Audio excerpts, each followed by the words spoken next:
Hello guys, welcome to my YouTube channel. I am Arshad and today I am picking a very important topic of class 10 science. It is electric motor. The topic is very important from the HSLC exam point of view.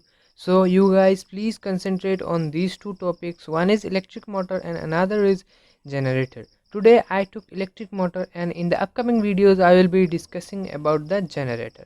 Friends channel को subscribe कर देना और bell icon को भी press कर देना ताकि जब भी मैं वीडियो अपलोड करूँ आप लोग को नोटिफिकेशन मिल जाए। मोटर के बारे में शुरू करने से पहले मैं आप लोगों को फ्लेमिंग्स लेफ्ट हैंड रूल समझाना चाहता हूँ। Fleming's left hand rule states that if we stretch our thumb, forefinger and the middle finger in such a way that they are mutually perpendicular to each other and the forefinger points in the direction of magnetic field and the middle finger in the direction of current, then the thumb will give the direction of force. इस rule को हम लोग याद रखेंगे. So let's start the video without wasting any more time. Electric motor का हम लोगों को पहले प्रिंसिपल देखना है. An electric motor is based on the principle that a current carrying conductor experiences a force when placed in a magnetic field. इसका मतलब है अगर कोई एक करंट कैरिंग कंडक्टर है वो हम लोग अगर मैग्नेटिक फील्ड में अगर रखेंगे तो वो एक्सपीरियंस करेगा फोर्स.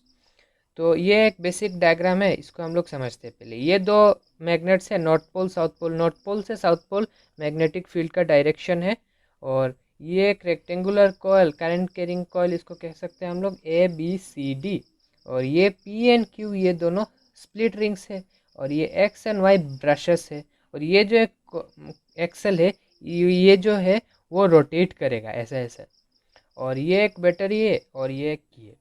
तो इलेक्ट्रिक मोटर का काम ही है इलेक्ट्रिकल एनर्जी को मैकेनिकल एनर्जी में कन्वर्ट करना. यहाँ से हम लोग इलेक्ट्रिकल एनर्जी देंगे और यहाँ से वो रोटेट करके वो मैकेनिकल एनर्जी में कन्वर्ट हो जाएगा.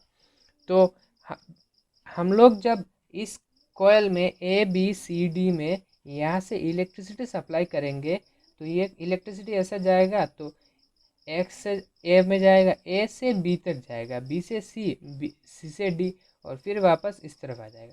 तो जब ये A से B तक ये करंट जाएगा तो ये एक मैग्नेटिक फील्ड है, उसमें हम लोगों ने करंट को पुश किया. जो प्रिंसिपल कहता है कि a current carrying conductor experiences a force when placed in a magnetic field. इसका मतलब ये जो AB है इसमें अगर करंट पास होता है वो एक फोर्स एक्सपीरियंस करेगा. तो वो फोर्स एक्सपीरियंस कौन सा डायरेक्शन में करेगा वो हम लोग को चेक करना आता है फ्लेमिंग्स लेफ्ट हैंड रूल से. तो ये अगर हमारा मैग्नेटिक फील्ड का डायरेक्शन हो गया और ये हमारा करंट इस तरफ जाएगा तो ये हमारा नीचे की तरफ फोर्स आ जाता है.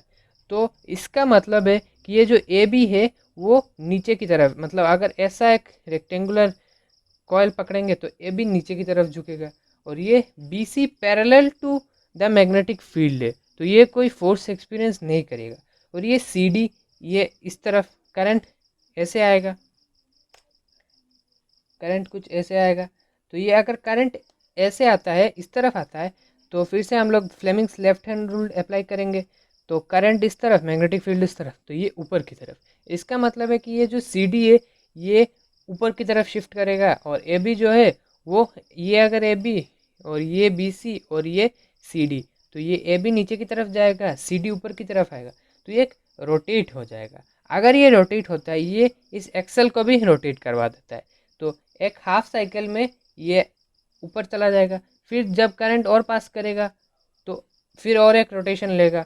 ऐसा करके ये एक्सेल को रोटेट करवाता है. तो ऐसा ही ये इलेक्ट्रिकल एनर्जी को ये मैकेनिकल एनर्जी में कन्वर्ट करता है. इस प्रोसेस को कन्वर्ट करने का जो ये सेटअप है उस सेटअप को हम लोग इलेक्ट्रिक मोटर कहते हैं. इलेक्ट्रिक मोटर बहुत ही यूज़फुल चीज़ है. ये हम लोग का मिक्सर ग्राइंडर में होता है, ये हम लोग का वॉशिंग मशीन में होता है और बहुत सी चीज़ों में ये हम लोगों का प्रेजेंट है. इसी के साथ वीडियो को एंड करते हैं, मिलते हैं अगले वीडियो में.